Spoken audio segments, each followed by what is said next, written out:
Firstly, apologise about the rain. We've got a 2011 Ford Focus Style. It's a 5-door. It's got 89,000 miles on the clock. This one is, I believe, a Category D. That bump around the side, you'll see it in a bit. And it's got full service history, 2 keys, and believe it or not, it's just a one-owner car from new, so you will be the second owner. So, all nice and straight and clean around there, and the side. Little marks down here, or trolley dings. There's one there as well. I'll go around here. It'll be valeted anyway, but it's actually been looked after. That's a clean car inside.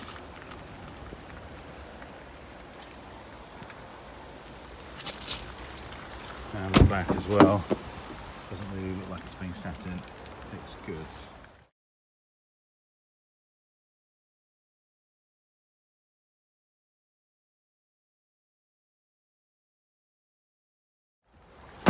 And the back, all good. And in the boot, someone's probably an older guy that's had it, because it's had this mat in the back which has been cut to shape, so it's super clean underneath it. And it's got a spare wheel as well. It's a full-size one. And on this side it is all good, all the way down, apart from the very bottom here. So someone's, I don't know what they've done to that. Perhaps they've just caught a curb or something like that, and it's just caught the very bottom of the door.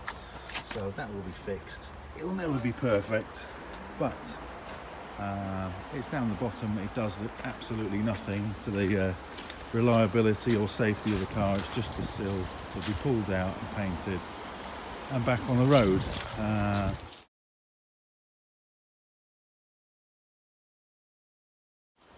One owner cars, full service history, 2 keys. It's got to be a £3,500 car normally.